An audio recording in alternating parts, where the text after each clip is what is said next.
वालेकुम स्टूडेंट्स, मैं इरशाद सर। आज हम बात करेंगे क्लोनिंग और जीन थेरेपी के बारे में। लास्ट क्लास में हमने बात की थी कि इंसुलिन कैसे हम प्रोड्यूस करेंगे, क्योंकि हम बायोटेक्नोलॉजी के एप्लीकेशन पार्ट पढ़ रहे थे और एप्लीकेशन में हमने देखा कि हम इंसुलिन कैसे बनाते हैं, जो एक लाइफ सेविंग ड्रग है डायबिटिक पेशेंट्स के लिए। आज हम बात करेंगे जीन थेरेपी के बारे में। जीन थेरेपी क्या है बेटा? जीन थेरेपी जो है ये एक एक्सपेरिमेंटल टेक्निक है जो हम यूज़ करते हैं, यानी जहाँ पर हम यूज़ करते हैं जीन्स को ट्रीट करने के लिए या प्रिवेंट करने के लिए बीमारी को, यानी डिजीज़ को। Gene therapy is an experimental technique that uses genes to treat और प्रिवेंट डिजीज़।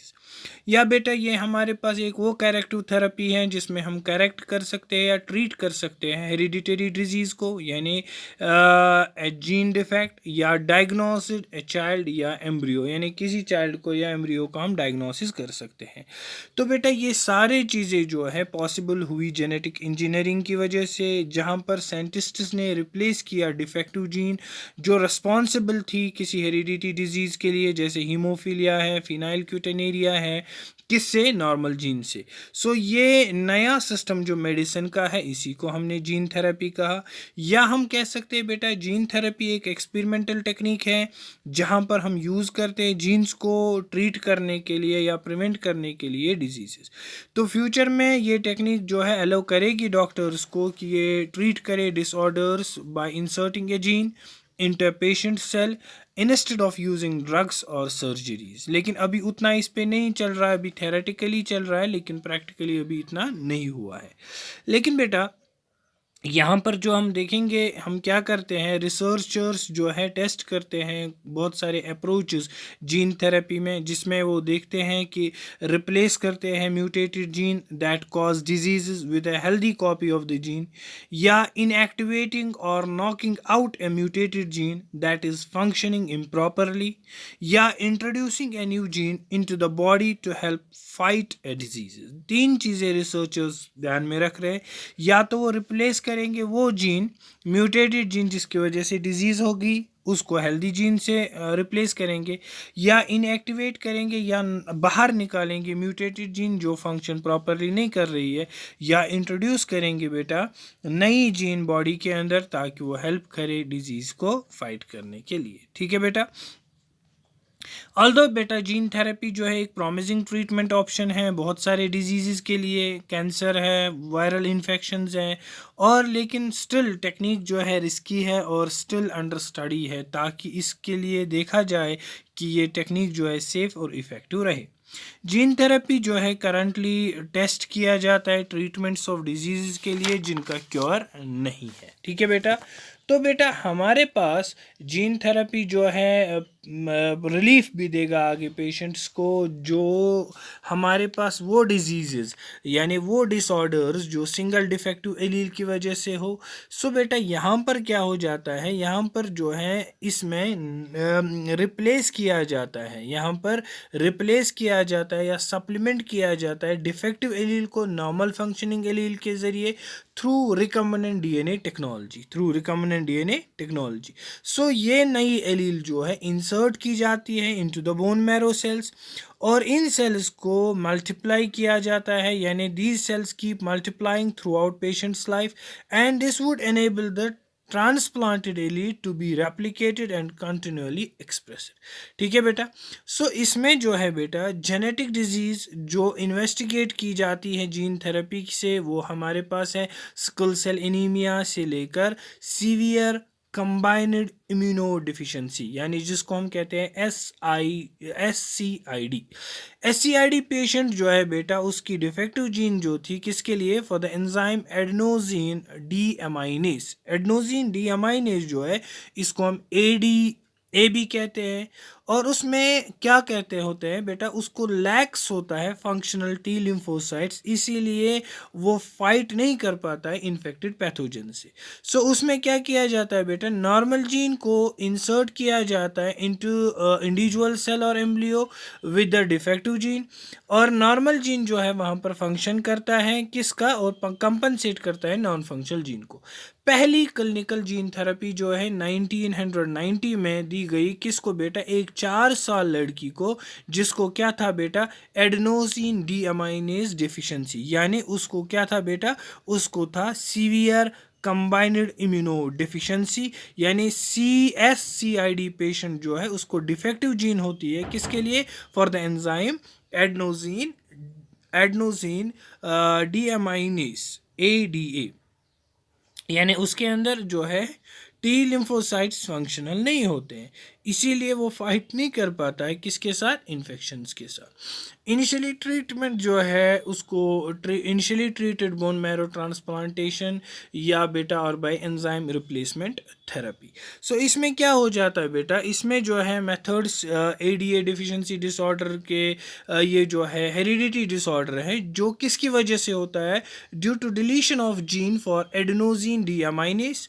सो एंजाइम एडेनोसिन डीअमाइनेज ये जो है बेटा, it's very crucial for immune system functions, क्योंकि जैसे मैंने कहा लिम्फोसाइट्स में, so in gene therapy lymphocytes from blood of a patients are isolated and grown in a culture medium. Functional ADA यानी functional ADA means go adenosine deaminase or cDNA introduced into lymphocytes through retroviral vector and returned to the patient. Since the lymphocytes have short lifespan, genetically engineered lymphocytes are periodically introduced into patients. So, but if gene isolated from marrow cells produce ADA introduced into cells in embryonic stage, तो ये बेटा एक permanent cure है। सो क्या कहा मैंने, genetic disorder, genetic diseases जो investigate कर रहे हैं जीन थेरेपी के, वो कहाँ से हैं बेटा, सिकल सेल एनीमिया से लेकर सीवियर कंबाइंड इम्यूनो डिफिशिएंसी यानी SCID पेशेंट जो है इसको डिफेक्टिव जीन होती है फॉर एंजाइम एडेनोसिन डीअमाइनेज। तो यहाँ पर जो है ही she lacks functional T lymphocytes, इसीलिए बेटा therefore fails to fight the infecting pathogen. So lymphocytes are extracted from the patient's bone marrow and a normal function copy of a human gene coding for ADA is introduced in these lymphocytes with the help of retrovirus. The cells so treated are reintroduced into the patient's bone marrow. So, lymphocytes produced by these cells contain functional ADA gene and react to the victim's immune system for life. बेटा समझ आई बात। इसके लिए जो है बेटा, ये देखिए डायग्राम में, सबसे पहले हमने क्या किया, सेल्स की हमने हार्वेस्ट पेशेंट से, उसके बाद बेटा उसको लैब में हमने वायरस को अल्टर किया ताकि ये रिप्रोड्यूस ना करे, फिर उसके बाद जीन को इंसर्ट किया वायरस के अंदर, उसके बाद बेटा अल्टर्ड वायरस को मिक्स किया पेशेंट के सेल्स के साथ, और फिर जो है सेल्स बन गई जेनेटिकली अल्टर्ड, इन अल्टर्ड सेल्स को इंजेक्ट किया हमने पेशेंट के अंदर, पेशेंट के बॉडी के अंदर, और अल्टर्ड सेल्स ने प्रोड्यूस किए डिजायर्ड प्रोटीन। या बेटा दूसरे डायग्राम में हम देखेंगे, हमने नॉर्मल एलील ले ली, नॉर्मल एलील को हमने इंसर्ट किया रेट्रोवायरस के अंदर। रेट्रोवायरस जो है इन्फेक्ट करता है लिम्फोसाइट्स को, यानी जो एक्सट्रैक्ट हमने की बोन मैरो से पेशेंट के अंदर और कल्चर किया, और रेट्रोवायरस ने क्या किया, रेट्रोवायरस ने डीएनए कॉपीज बनाई अपने आरएनए की, और this DNA carrying the normal allele inserts into the chromosome of host cell. उसके बाद बेटा क्या किया हमने, इंजीनियर्ड सेल्स को इंजेक्ट किया हमने पेशेंट के बोन मैरो के अंदर। बेटा ये है हमारे पास जेनेटिक इंजीनियरिंग के एक और टेक्नोलॉजी जिसको हम क्या कहते हैं बेटा, gene therapy. What is gene therapy? It is a technique of genetic engineering to replace a faulty gene by a normal healthy functional gene. Gene therapy जो है एग्जाम्पल इसमें हमने दे दी SCID यानी severe combined immune deficiency. It was the first clinical gene therapy done in 1990। ठीक है बेटा। Patient of SCID has defective gene for enzyme adenosine deaminase which is very crucial for immune system of the body। ठीक है बेटा। Now we are going to discuss next topic. हम बात करेंगे अब क्लोनिंग की। किसकी बात करेंगे बेटा? क्लोनिंग। क्लोनिंग किसको कहते हैं? Cloning is the production of an exact copy of an animal by means of asexual reproduction. Any two animals which contain exactly the same gene उनको हम कहते हैं जेनेटिकली आइडेंटिकल। वो एनिमल जो जेनेटिकली आइडेंटिकल होगा पेरेंट का जैसा उसको हम कहते हैं क्लोन। सो क्लोन क्या है बेटा? Clone is a exact copy of its parent. So cloning में क्या करते हैं बेटा? हम प्रोडक्शन करते हैं एग्जैक्ट कॉपी एनिमल की by means of A sexual production. कोई भी दो एनिमल जो एग्जैक्टली उनके पास सेम जीन्स हो उनको हम जेनेटिकली आइडेंटिकल कहते हैं, और जो एनिमल जेनेटिकली आइडेंटिकल होगा पेरेंट जैसा उसको हम कहते हैं क्लोन। क्लोन जो है बेटा एग्जैक्ट कॉपी होती है, डुप्लीकेट कॉपी होती है किसकी जैसे बेटा? पेरेंट जैसी। सो क्लोनिंग जो है बेटा, क्लोनिंग जो है हमारे पास बहुत सारे एग्जाम्पल्स है क्लोनिंग की। एक क्लोनिंग हम कहते हैं जो एक नेचुरल क्लोनिंग यानी जो बाय नेचर होगी, और आर्टिफिशियल केसेस यानी हमारे पास नेचुरल केसेस भी है और आर्टिफिशियल केसेस भी है। नेचुरल केसेस में हम देखते हैं नेचर क्लोनिंग जो है बैक्टीरिया में होती है जैसे इकोलाई है, या प्रोटिस्ट्स में हमारे पास प्रोटिस्ट्स में जैसे एमीबा, प्रोटियस जो मल्टीप्लाई होते हैं एसेक्सुअल मेथड से यानी बाय बाइनरी फिशन। ठीक है बेटा, यानी this is the natural cloning. लेकिन आर्टिफिशियल केसेस में हमारे पास क्या होता है बेटा?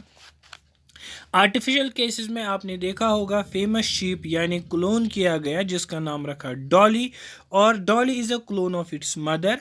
It was produced non sexually यानी एसेक्चुअली। ठीक है बेटा, अब हम देखते हैं किस तरीके से क्लोनिंग हो गई यानी डॉली किस तरीके से पैदा हो गया। सो बेटा यहाँ पर जो है cloning of large animals was successfully done for the first time by Ian Wilmot and his colleagues at the Roslin Institute of Edinburgh यानी जिसको हम अभी स्कॉटलैंड बताते हैं। डॉली जो है बेटा क्लोनड शीप यानी दे क्लोन्ड ए शीप जिसका नाम क्या रखा? डॉली।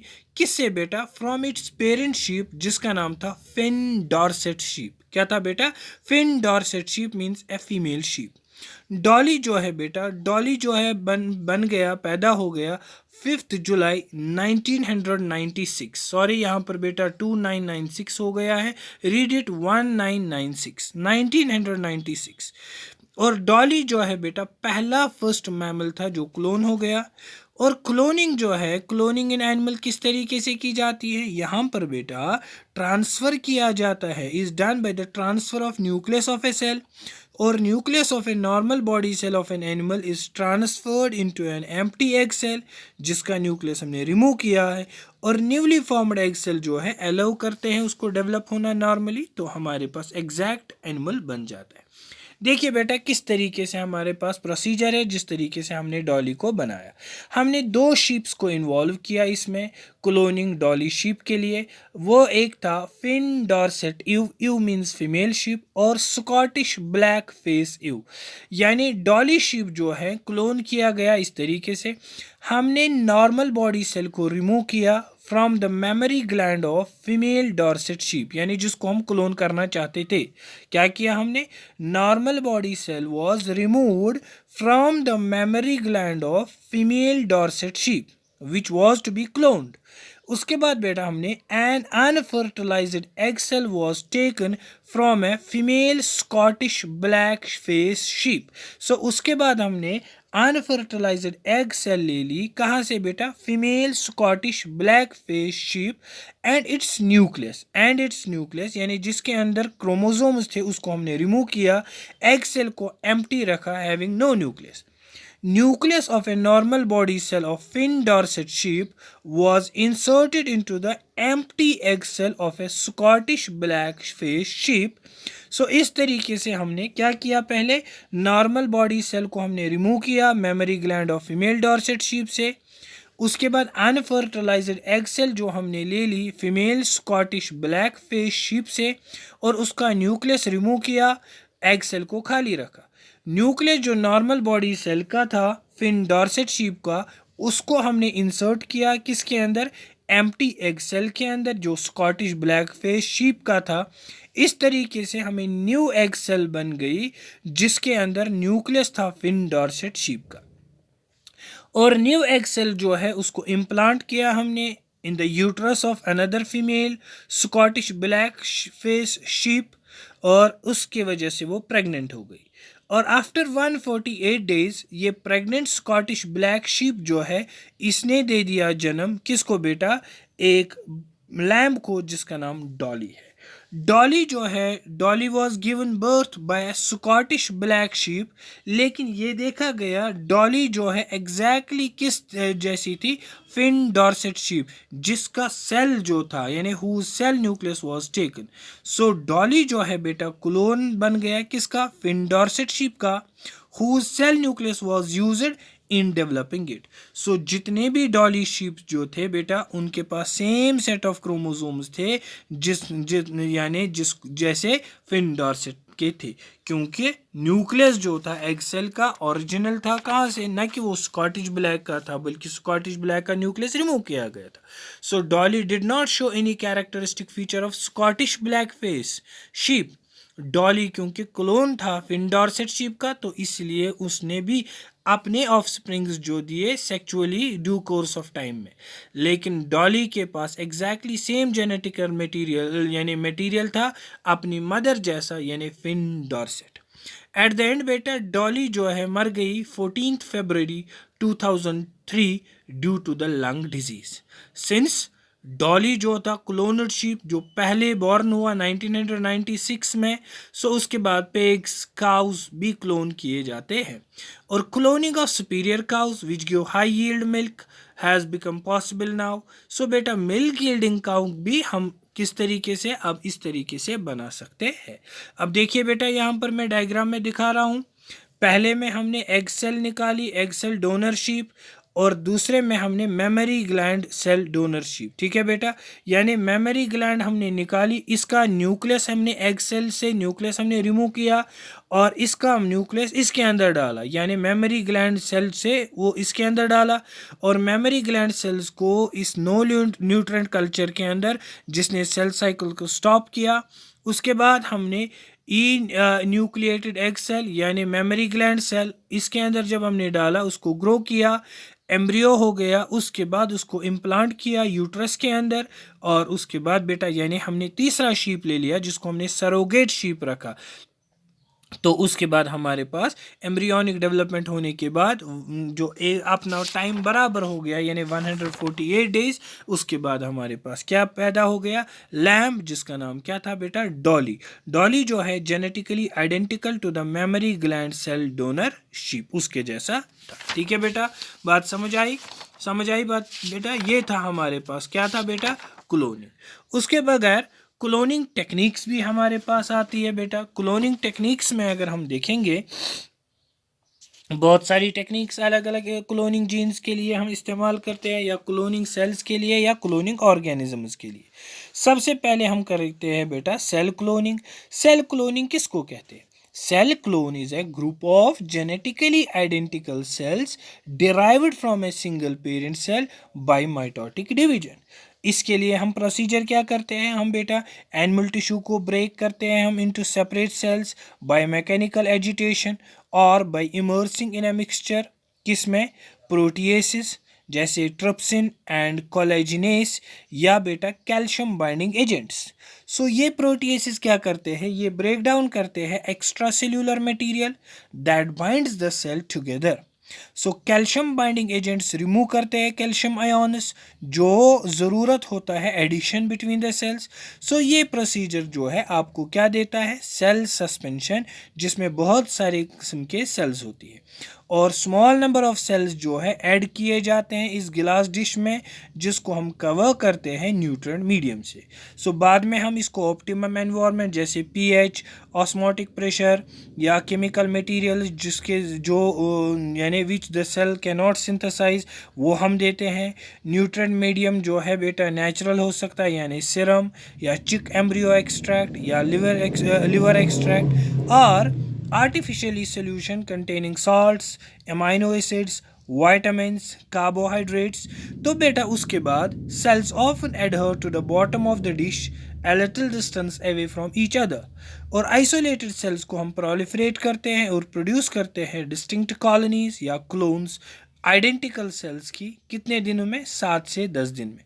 सो जितने भी सेल्स इन ए क्लोन वो डिराइव होते हैं किससे बेटा, सिंगल पेरेंट से बाय ए माइटोटिक डिवीजन। ठीक है बेटा। फिर इन्हीं क्लोन्स को हम आइसोलेट करते हैं बेटा और प्रोपेगेट करते हैं। ठीक है बेटा। सो बेटा हमारे पास इसी तरीके से जीन क्लोनिंग भी है। जीन क्लोनिंग जो है, जीन क्लोनिंग का मतलब क्या हुआ? Production of large population of DNA fragments of interest in a pure form. इसके लिए भी हमारे पास जीन क्लोनिंग में क्या हो जाता है? Gene cloning involves formation of recombinant DNA and its introduction into a appropriate host। So recombinant DNA बेटा जैसे हमने पहले ही कहा, हम कंबाइन करते हैं डीएनएस दो डिफरेंट ऑर्गेनिजम्स के, और डीएनए फ्रैगमेंट जो एक ऑर्गेनिज्म का उसको ट्रांसफ़र करते हैं इनटू अनदर ऑर्गेनिज्म यानी होस्ट के अंदर। जब हम कंबाइन करते हैं इसको दूसरे के साथ, सो पहले डीएनए को हम पैसेंजर डीएनए कहते हैं, और बाद में जो बनता है later it's termed as vehicle DNA. हम प्लाज्मिड डीएनए या बैक्टीरियोफेज डीएनए जो है इस्तेमाल करते हैं एज अ व्हीकल, और पैसेंजर और व्हीकल डीएनए को फिर हम आइसोलेट करते हैं from the cells by lysing with the enzyme lysozyme. या बेटा फिर डीएनए को सेपरेट करने के लिए फ्रॉम अदर सेल, उसके लिए हम अल्ट्रासेंट्रिफिकेशन, प्यूरिफिकेशन और दोनों को पैसेंजर और व्हीकल डीएनए को क्लीव करते हैं यानी कट करते हैं by using restriction endonuclease enzyme. फिर इनको मिलाने के लिए फिर से हम लाइगेस एंजाइम का इस्तेमाल करते हैं। इस तरीके से बेटा हमारे पास एक आरडीएनए बन जाता है यानी रिकम्बिनेंट डीएनए। इसको हम कहते हैं जीन क्लोनिंग। नेक्स्ट जो है बेटा उसको हम कहते हैं क्लोनिंग ऑफ ऑर्गेनिजम्स, यानी टू और मोर individuals with identical genetic makeup formed from one parent by asexual reproduction or organism clones, यानी उसको हम क्लोनिंग ऑफ ऑर्गेनिज्म कहते हैं। यानी दो या दो से ज़्यादा इंडिविजुअल्स जिनके आइडेंटिकल जेनेटिक मेकअप होगा उनको हम एक ही पेरेंट से एसेक्चुअली बनाते हैं, उनको हम क्लोनिंग कहते हैं। जैसे daughter plants produced by strawberry runners and whole plants produced by tissue culture are clones. Similarly, beta individuals formed by budding on the same parent, hydra और also the clones। ये सारे हमारे पास बेटा क्या है? क्लोन्स है। ठीक है बेटा। सो विद दिस हमने क्या पढ़ा बेटा? क्लोनिंग। क्लोनिंग क्या है बेटा? क्लोनिंग वो प्रोसेस है जहाँ पर हम प्रोड्यूस करते हैं जेनेटिकली सिमिलर मॉलिक्यूल्स या सेल्स या organisms from common precursor by asexual reproduction in vitro और इन वाइवो। इसको हम कहते हैं क्लोनिंग। ठीक है बेटा। सो क्लोनिंग में हमने एग्जाम्पल किसकी पढ़ी? डॉली की। डॉली जो है बेटा हमने क्लोनिंग के एग्जाम्पल, ये डॉली जो है शीप था। ठीक है बेटा। अब हम बात करेंगे किसके बारे में? वैक्सीन्स के बारे में। वैक्सीन्स क्या है बेटा? वैक्सीन्स जो है या तो ये लाइव होते हैं या ये जो है या डेड एजेंट्स ऑफ डिजीज। जब हम इनको इंसान के अंदर डालते हैं यानी हेल्दी पर्सन के अंदर डालते हैं, ये उनको टेम्पररी या परमानेंटली इम्यूनिटी देते हैं उस पर्टिकुलर डिजीज के लिए। सो वैक्सीन्स आर ईदर attenuated यानी live but weak, or dead यानी inert agents of disease which when administered into a healthy person provide temporary or permanent immunity to that particular diseases। ठीक है बेटा। तो term vaccine को हमने derive किया है लैटिन वर्ड वैका जिसका मतलब है काउ। ये इंट्रोड्यूस किया सबसे पहले किसने बेटा? एडवर्ड जीनर ने 1790 में। किसमें? Who worked on small pox, जो स्मॉल पॉक्स पे काम कर रहा था। जीनर की फाइंडिंग्स जो है एक्सटेंड की लुइस पास्चर ने 1879 में टू अदर इन्फेक्टिव डिजीज जैसे एंथ्रेक्स है, रेबीज है या कॉलरा है। और पास्चर ने एस्टैब्लिश किया scientific basis of vaccination. Recently बेटा बहुत सारे नए वैक्सीन जो है इमेंस इंपॉर्टेंस दिखाए, उनको प्रोड्यूस किया किसकी वजह से बेटा? जेनेटिक इंजीनियरिंग की वजह से। सो जेनेटिक इंजीनियरिंग टेक्निक्स की वजह से जितने भी वैक्सीन्स बन गए उनको नाम पड़ गया है सेकेंड जनरेशन वैक्सीन्स। और ये ज़्यादा यूनिफॉर्म है यानी they are more uniform in quality and produce less side effects as compared to the first generation vaccines produced by conventional method। जैसे बेटा example second generation generation vaccine के हैं produce हो गए, वो हिपेटाइटिस बी है, herpes virus. Even nowadays third generation vaccines called synthesized vaccines have been produced. So जब हम एडवांसमेंट देखते हैं बायोटेक्नोलॉजी की, so it's possible है अब to build vaccines into plants eaten as a part of normal diet such as banana and apple. ठीक है बेटा. So these were the application part of genetics. So बेटा यानी बायोटेक्नोलॉजी. So प्रीवियस क्लास में मैंने बात की थी कि जो बायोटेक्नोलॉजी की एप्लीकेशंस है वो एग्रीकल्चर में थी. ट्रांसजेनिक एनिमल्स हमने डिस्कस किए, और even transgenic cows, transgenic dogs, monkeys, हमने ट्रांसजेनिक एनिमल्स की सिग्निफिकेंस बात की. और बायोटेक्नोलॉजी की एप्लीकेशंस हमने मेडिसिन में देखी. जेनेटिकली इंजीनियर्ड इंसुलिन हमने किया, और जीन थेरेपी हमारे पास है, या बेटा वैक्सीनेशंस हमारे पास है. तो बेटा या इसी तरीके से मोनोक्लोनल एंटीबॉडीज़ जो कोहलर एंड मिल्स्टेन जो है उन्होंने दे दी है. सो बेटा ये सारे जो है एप्लीकेशंस पास थे किसके, बायोटेक्नोलॉजी के. So in this chapter we have discussed genetic engineering यानी recombinant DNA technology, we have discussed cloning, we have discussed applications of यानी biotechnology in agriculture, transgenic animals in health यानी human insulin, vaccine production and gene therapy. With this chapter जो है बेटा ख़त्म हो गया, और इंशाल्लाह नेक्स्ट जो हम बात करेंगे हम इकोलॉजी एंड एनवायरनमेंट की बात करेंगे. टिल देन अस्सलाम वालेकुम.